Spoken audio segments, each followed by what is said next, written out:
राजा और लालची मंत्री की कहानी। राजा और लालची मंत्री की कहानी बहुत पुरानी बात है। दक्षिण भारत में एक राजा राज्य करता था। राजा का राज्य समुद्र के किनारे था। राजा को भोजन के साथ मछलियां खाने का बहुत शौक था। बिना मछलियों के राजा का भोजन अधूरा रहता था। एक बार की बात है, राजा के राज्य में बहुत तेज तूफान आया, जिसके कारण कोई भी मछुआरा मछली पकड़ने के लिए समुद्र में नहीं जा सका। उस दिन राजा को भोजन में मछलियां नहीं मिली, जिससे राजा बहुत उदास हो गया। राजा ने जब अपने मंत्रियों से इस बारे में पूछा तो उन्होंने बतलाया कि इतने तेज तूफान में समुद्र में मछली पकड़ने जाना अपनी जान पर खेलने के समान है, इसलिए कोई भी मछुआरा समुद्र नहीं जा रहा है। राजा ने घोषणा करवाई कि जो भी समुद्र से ताजी मछलियां लाएगा उसे मुंह मांगा इनाम दिया जाएगा। राजा की घोषणा सुनकर मछुआरों के मन में लालच तो आया, किंतु कोई भी मछुआरा अपनी जान जोखिम में डालने के लिए तैयार नहीं हुआ। उसी राज्य में एक बहुत ही गरीब मछुआरा रहता था। उसे जब राजा की इस घोषणा का पता चला तो अपनी दरिद्रता दूर करने के लिए वह अपनी जान की परवाह किए बगैर समुद्र में चला गया। समुद्र में उसने जाल फेंका, जिसमें कई बड़ी बड़ी मछलियां फंस गई। मछुआरा मछलियां लेकर राजा के महल पहुंच, किंतु राजा के सैनिकों ने उसे महल में नहीं घुसने दिया।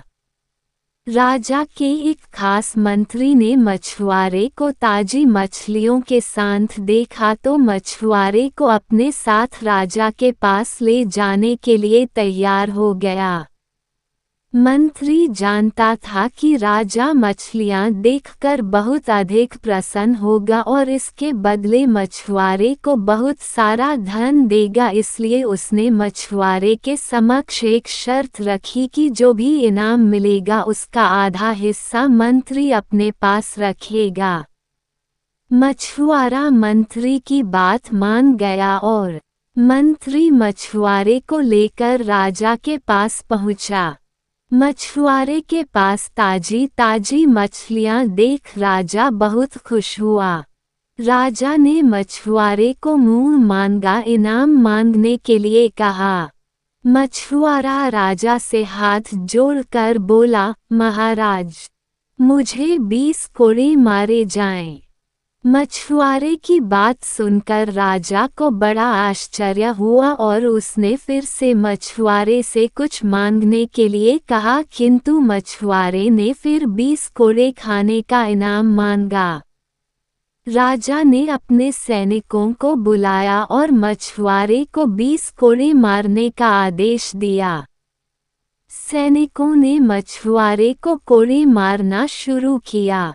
10 कोड़े खाने के बाद मछुआरा राजा से बोला, महाराज, मुझे आप जो भी इनाम देंगे उसका आधा हिस्सा मुझे मेरे हिस्सेदार को देना पड़ेगा, इसलिए बाकी के 10 कोड़े मेरे हिस्सेदारी को दे दिए जाएं। मछुआरे की बात सुनकर राजा को फिर आश्चर्य हुआ और राजा ने उसके हिस्सेदार का नाम पूछा। मछुआरा मंत्री की तरफ इशारा करते हुए बोला, महाराज, यही मेरे हिस्सेदार हैं। इन्होंने ही मुझे आपके पास लाने के बदले प्राप्त इनाम का आधा हिस्सा मांगा है। राजा ने मंत्री की ओर देखा तो मंत्री ने शर्म से अपना सर झुका लिया। राजा ने आदेश दिया कि बाकी की 10 कोड़े मछुआरे के हिस्सेदार को मारे जाएं। सैनिकों ने राजा के आदेश पर मंत्री को 10 कोड़े मारे। राजा ने मंत्री को उसके लालच के कारण अपने मंत्री पद से हटकर राज्य से बाहर कर दिया और मछुआरे को बहुत सारा इनाम देकर विदा किया।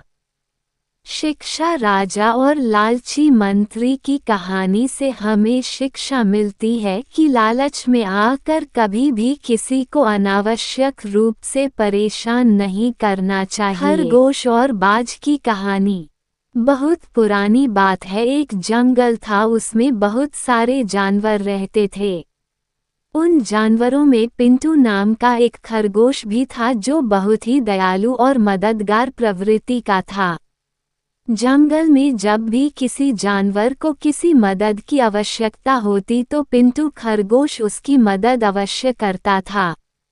खरगोश के इन्हीं गुणों के कारण जंगल के सारे जानवर उसे बहुत ज्यादा पसंद करते थे। एक बार पिंटू खरगोश खाने की तलाश में घूम रहा था, तभी शिकारी कुत्तों की नज़र उस पर गई। पिंटू खरगोश को अकेला देख कुत्तों ने उसे अपना शिकार बनाना चाहा और उसके पीछे पड़ गए। अब पिंटू डर के कारण बहुत ही तेजी से भाग रहा था। पिंटू आगे आगे था और शिकारी कुत्ते उसके पीछे पीछे। पिंटू खरगोश को लग रहा था कि शायद आज वह नहीं बच पाएगा।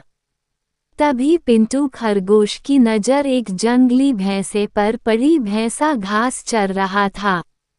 पिंटू खरगोश ने जंगली भैंस से मदद मांगी और बोला, भैंसा भाई, देखो ये जंगली कुत्ते मेरे पीछे पड़े हुए हैं और मुझे मार कर खाना चाहते हैं।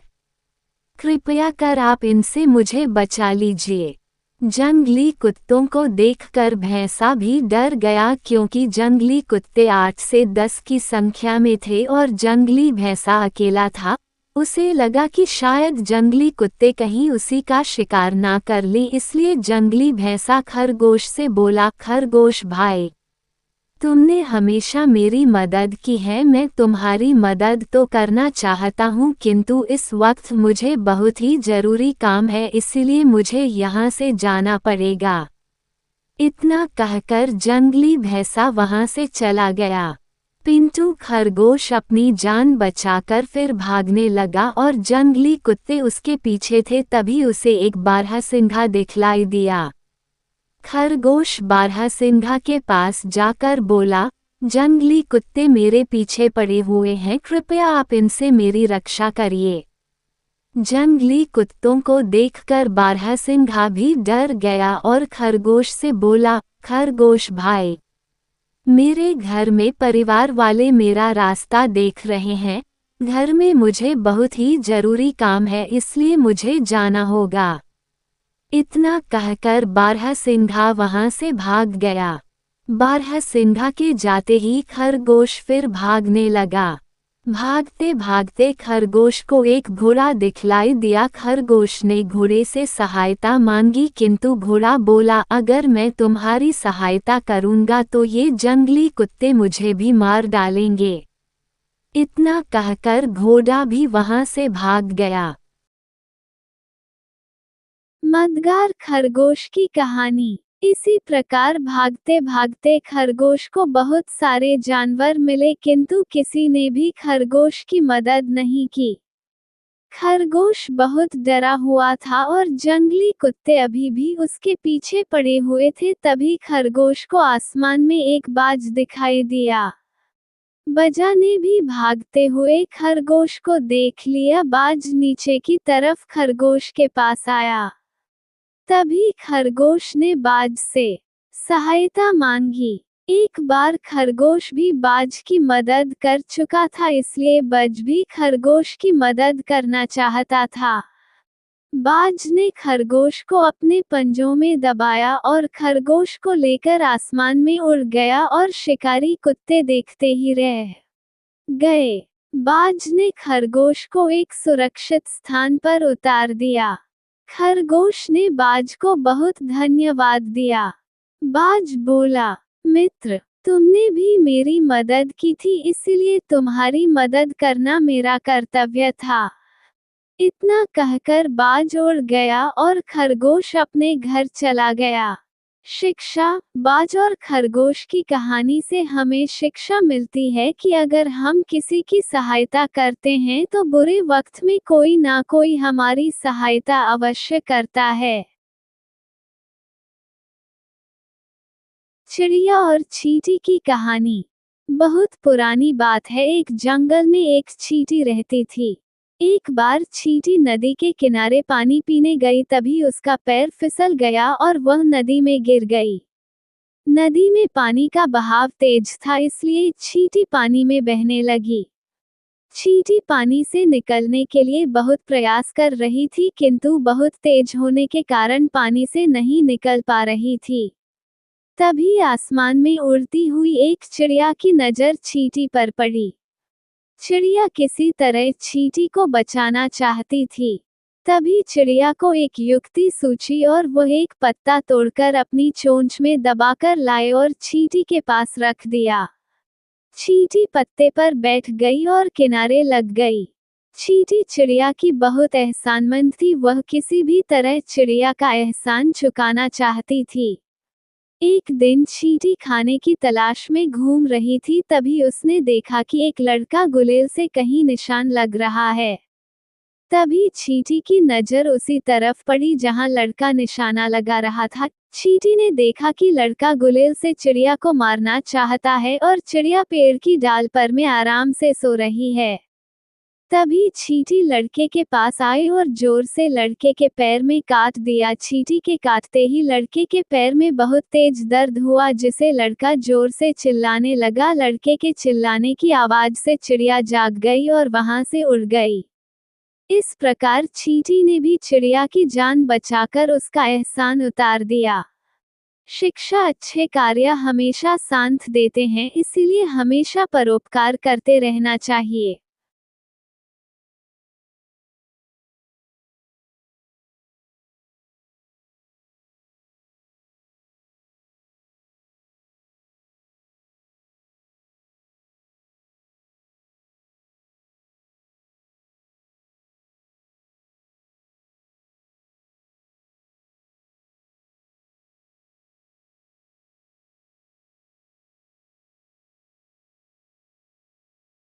लोमड़ी और बिल्ली की कहानी। एक बार की बात है, दो बिल्लियां भोजन की तलाश में घूम रही थीं। तभी उन्हें एक घर में रोटी मिली, जिसे लेकर दोनों घर से बाहर आई। बाहर आकर दोनों आपस में लड़ने लगी। दोनों का कहना था कि रोटी उसने ढूंढी है, इसलिए पूरी रोटी पर उसका अधिकार है। तभी एक लोमड़ी ने दोनों बिल्लियों को लड़ते हुए देख लिया। लोमड़ी बड़ी चालाक थी, वह दोनों बिल्लियों के पास आए और दोनों से झगड़े का कारण पूछने लगी। लोमड़ी की बात सुनकर दोनों बिल्लियों ने झगड़े का कारण बतलाया। बिल्लियों के बात सुनकर लोमड़ी ने कहा, बस इतनी सी बात है, तुम रोटी ले आओ, मैं फैसला कर दूंगी कि उस रोटी पर किसका कितना अधिकार है। दोनों बिल्लियों ने रोटी लोमड़ी को दे दी। लोमड़ी ने रोटी के दो टुकड़े कर दिए। दोनों टुकड़े बड़े छोटे थे। लोमड़ी बोली, मैं इसे फिर से बराबर कर दूंगी, और उसने रोटी के बड़े टुकड़े का कुछ हिस्सा खा लिया, जिससे अब बड़ा हिस्सा छोटा हो गया। उसने फिर से वही प्रक्रिया दोहराई और इस तरह रोटी का एक छोटा सा टुकड़ा ही अंत में रह जाता है, जिसे देखकर बिल्लियों को अपनी गलती का एहसास हुआ और बिल्ली लोमड़ी से बोली, आप तो रहने दो, हम इसे मिल बांट कर खाएंगे। लोमड़ी ने रोटी का आखिरी टुकड़ा अपने मुंह में डाला और कहा कि यह न्याय करने की फीस है। इस तरह लोमड़ी ने पूरी रोटी खा ली और बिल्लियां उसका मुंह देखती रह गईं। शिक्षा। हमें आपस में नहीं लड़ना चाहिए, अन्यथा हमारी आपसी लड़ाई का फायदा कोई दूसरा उठा लेता है।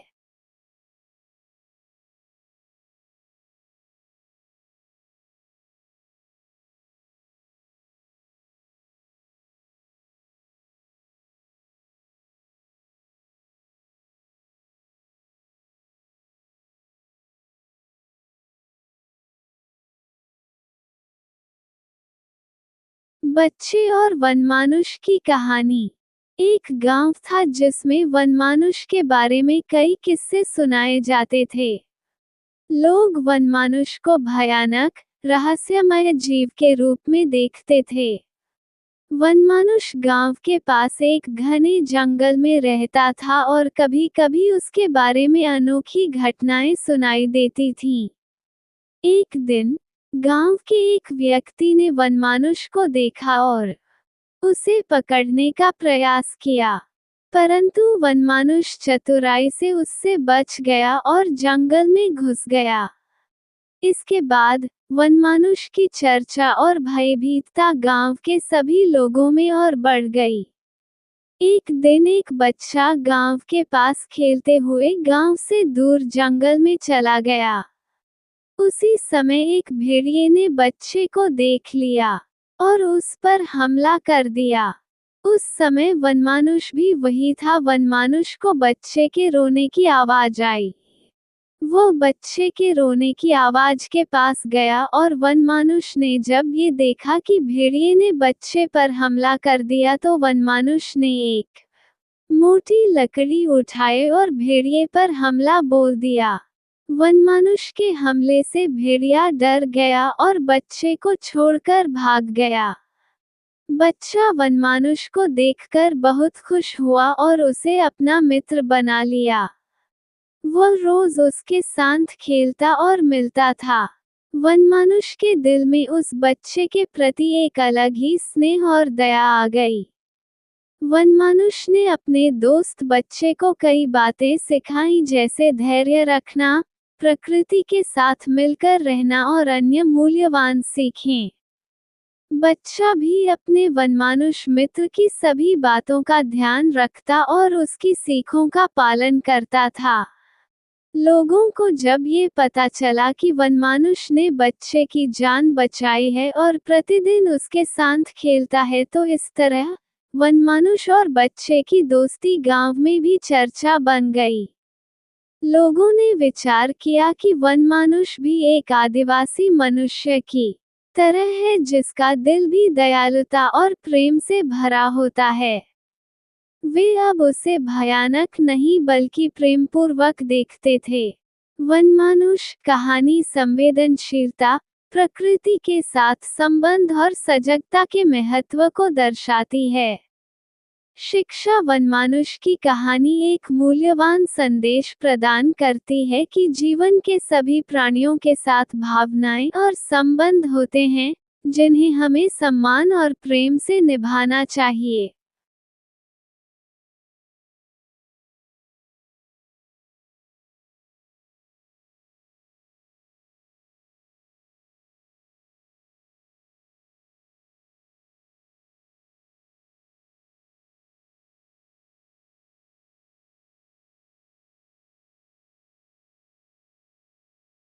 हिरण, कछुआ, चूहा और कौवे की मित्रता की कहानी। बहुत पुरानी बात है। एक जंगल में चूहा, कछुआ, कौवा और हिरण चार मित्र रहते थे। चूहे का नाम हिरण्यक, कछुए का नाम मंथरक, कौवा का नाम लघुपतनक और हिरण का नाम चित्रांग था। उन चारों में बड़ी पक्की दोस्ती थी। चारों आपस में बड़े मौज से रहते थे। एक दिन की बात है। हिरण जंगल गया, परंतु बहुत देर हो गई, वापस नहीं आया। तीनों मित्रों को हिरण की बहुत चिंता होने लगी। कछुआ और चूहे ने कौवे से कहा, मित्र, तुम आसमान में उड़ सकते हो, जाकर हिरण को देखो वह किस हाल में है। हिरण का शिकारी के जाल में फंसना। लघुपतनक नामक कौवा हिरण को देखने के लिए उड़ गया। बहुत दूर जाकर उसने देखा कि उसका मित्र हिरण शिकारी द्वारा फैलाए गए जाल में फंस गया है। कौवा तुरंत ही हिरण के पास पहुंचा और हिरण से कहा, मित्र, तुम तो नीतिशास्त्र के ज्ञाता हो, फिर इस जाल में कैसे फंस गए? तुम्हारी यह हालत कैसे हुई? इस पर हिरण कहने लगा, मित्र, मुझे शिकारी ने छल से इस जाल में फंसा लिया। यह अच्छा हुआ कि मुझे अपने अंतिम समय में आपके दर्शन हो गए। कौवा बोला, मित्र तुम चिंता मत करो, मैं अभी अपने मित्र चूहे को लेकर आता हूँ, वह जल्द ही इस जाल को काट देगा और तुम फिर से स्वतंत्र जीवन जी सकोगे और हम सब मिलकर फिर से मजे करेंगे। कौवा वापस लौटा और शीघ्र ही चूहे को अपनी पीठ पर बैठाकर हिरन के पास ले आया। चूहे ने हिरन से उसका हाल चाल जाना और जाल काटना शुरू कर दिया। चूहा अभी जाल कट ही रहा था कि कौवा वृक्ष के ऊपर से बोला, लो ये यहाँ क्यों आ रहा है? इसे यहाँ नहीं आना चाहिए था। इस पर हिरन ने पूछा, क्या हुआ, शिकारी आ रहा है क्या? हिरन की बात सुनकर कौवा बोला, शिकारी नहीं, अपितु अपना मित्र मंथरक कछुआ आ रहा है।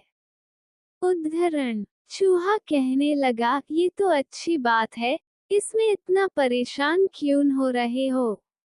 उद्धरण। कोई ने जवाब दिया, मित्र अगर शिकारी आ जाता है तो मैं तो उड़ जाऊंगा, तुम बिल में चले जाओगे और हिरन जंगल में घुस जाएगा, परंतु कछुआ तेजी से भाग नहीं सकता, उसे शिकारी पकड़ लेगा। जल्द ही चूहे ने हिरन के जाल को काट दिया। इतनी देर में कछुआ भी तीनों मित्रों के पास पहुंच गया। कछुए को पास आया देखकर हिरन बोला, मित्र तुम यहाँ क्यों आए हो? शिकारी आता ही होगा, तुम जल्द ही वापस लौट जाओ। कछुआ बोला, वह मित्र भी किस काम का जो अपने मित्र को विपत्ति में अकेला छोड़ दे। मुझसे अकेला रहा नहीं गया, सोचा विपत्ति में कुछ मदद कर सका तो करूंगा। चारों मित्र बातें कर ही रहे थे, तभी उन्हें दूर से शिकारी बहेलिया आता हुआ दिखा। शिकारी को देखकर कौवा उड़कर वृक्ष पर बैठ गया। चूहा नजदीकी बिल में घुस गया और हिरन दौड़कर जंगल में चला गया और कछुआ छुपने के लिए जगह देखने लगा। जैसे ही शिकारी उस स्थान पर आया, उसने देखा कि जाल कटा हुआ है और हिरन वहां से भाग गया। कछुए का शिकारी के जाल में फंसना। शिकारी दुखी होकर जाने लगा। जाते जाते उसे रास्ते में कछुआ दिखा। उसने सोचा, आज हिरन तो मिला नहीं, क्यों ना इस कछुए को लेकर चलूं। शिकारी बहेलिया उसे अपनी पोटली में डालकर ले जाने लगा। पेड़ पर बैठा बैठा कौवा ये सब देख रहा था। शिकारी के वहां से जाते ही हिरन और चूहा भी उसी स्थान पर पहुंच गए। कौवे ने दोनों को ये बात बतलाई। कछुए के बारे में सुनकर अब तीनों बहुत दुखी हुए। चूहा बोला, मित्र इसी तरह दुखी होने से कुछ नहीं होगा, हमें किसी न किसी तरह अपने मित्र कछुए को बचाना ही होगा। कौवा बोला, मेरे दिमाग में एक योजना है, मैं जैसा बोलूं आप सभी वैसा ही करना। इतना बोलकर कौवे ने सभी के कानों में कुछ कहा और सभी अपने अपने काम से लग गए। योजना के अनुसार शिकारी के आगे एक तालाब के किनारे हिरन इस तरह लेट गया मानो मर गया हो और कौवा उसके सिर पर बैठकर धीरे धीरे चोंच मरने लगा। जैसे ही शिकारी ने हिरन को देखा, वह उसे मरा हुआ समझकर सोचने लगा, अब मुझे कछुआ तो मिल चुका है, इस मारे हुए हिरन को भी लिए चलता हूँ। ऐसा विचार कर उसने कछुए वाली पोटली जमीन पर रख दी और हिरन के पास जाने लगा। उसी समय चूहा अपने मित्र कछुए को मुक्त करने के लिए उसके नजदीक जाकर पोटली को काटने लगा और कुछ ही देर में कछुआ मुक्त हो गया और योजनानुसार कछुआ तालाब में चला गया। इधर जैसे ही शिकारी हिरन के नजदीक पहुंचा, हिरन तुरंत उठकर छलांगे मारता हुआ जंगल में चला गया और कौवा भी उड़ गया। ये देखकर शिकारी हैरान रह गया और वापस उसी स्थान पर लौट आया। उसने देखा कि उसकी पोटली कटी हुई है और उसमें कछुआ भी नहीं है। शिकारी ने आसपास देखा, परंतु कछुआ कहीं नहीं था। वह समझ गया कि कछुआ तालाब में चला गया है। शिकारी उदास होकर अपने घर चला गया। इधर चारों मित्र खुशी से फूले नहीं समा रहे थे। चारों ने अपनी मित्रता के दम पर 2 बार शिकारी को मात दी और अपने मित्रों की जान बचाई। इसी कारण कहा गया है, जीवन में अच्छे मित्रों का साथ हो तो बड़ी से बड़ी कठिनाई से मुक्ति पाई जा सकती है। शिक्षा मित्रता में बड़ी शक्ति होती है। जीवन में हमेशा अच्छे मित्रों को पाने का प्रयत्न करते रहना चाहिए।